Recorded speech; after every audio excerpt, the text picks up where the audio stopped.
Ladies and gentlemen, I'm sick of saying this, but the BBC has done it again. Tim Westwood interviewed a fourth time by police. And when I say it, you've got one guess what the it refers to. I'll give you a clue. They've got a gigantic 40-foot stone kiddie fiddler strapped to the front of the building. Any idea?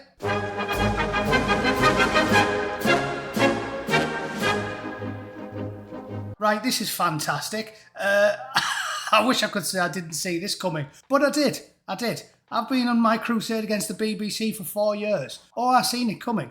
I seen this staggering over the hill like a drunk triceratops wearing a neon yellow shell suit. Oh, I seen it coming. I think anybody with eyes and ears did. Yet another bit of nonsense from the world's most corrupt state propaganda outfit. And you'll love this sentence. I had to do this video as soon as I read it because I was like, surely they're going to delete this. Officers are investigating a number of reports relating to allegations of non-recent sexual offences.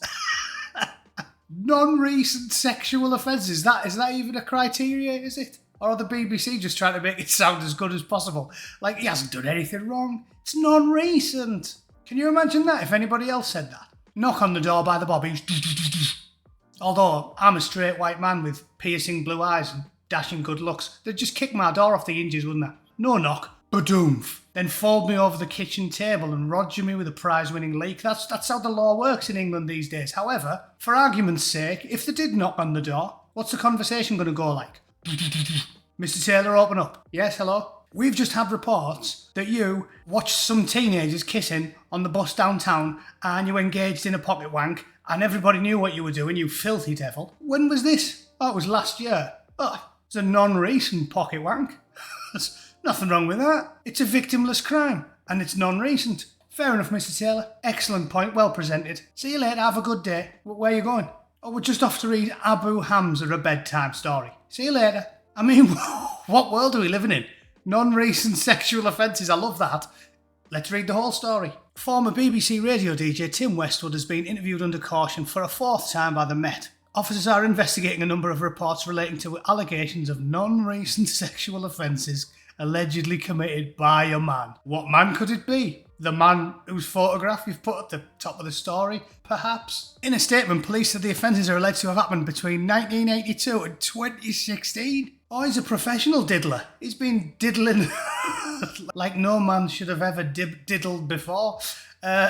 For a 30-year period? That's almost as long as the BBC covered up the grooming gangs for. Almost. And I mean, they were non-recent and they only folded up 400,000 or 500,000 little girls above kebab shops. I mean, there's only a few, and it's non-recent. Victimless crime.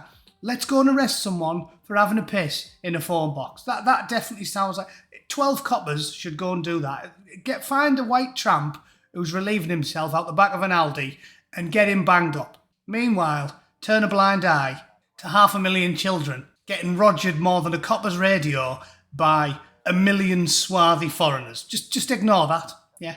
For the good of diversity, to quote Naz Shah. This comes after BBC News and Guardian investigations uncovered multiple allegations from 18 women of serious sexual misconduct and abuse. One said she was only 14 when Mr. Westwood first had sex with her. He's going to get along like a house on fire with everybody else that works at the BBC, isn't he? Him, Philip Schofield and Hugh Edwards that can daisy chain round the broom closet while Gordon the Gopher cowers in the corner, sitting on a bag of frozen peas. No more, Philip. Brilliant. I love that. Anyway, I'm going to have to keep it short today because I'm in a hurry, but that's fantastic. I'll put the link in the descriptions if you want to read the whole story yourself at home whilst cackling loudly and saying, I told you so. As I said, if you've followed my advice and haven't paid your TV licence for the last 5 years, you should get a knighthood for services to the realm and little boys' ring pieces. You've done your civic duty by not paying for the BBC. And me, I think I should be a maid of baron, surely. I've been slagging off the BBC for 5 years. I've been leading the charge. Lord Bootneck, first of his name. That has a nice ring to it. Anyway, read the story. Let me know what you think in the comments. Thanks for watching and have an excellent weekend. Toodle pip. Cheers.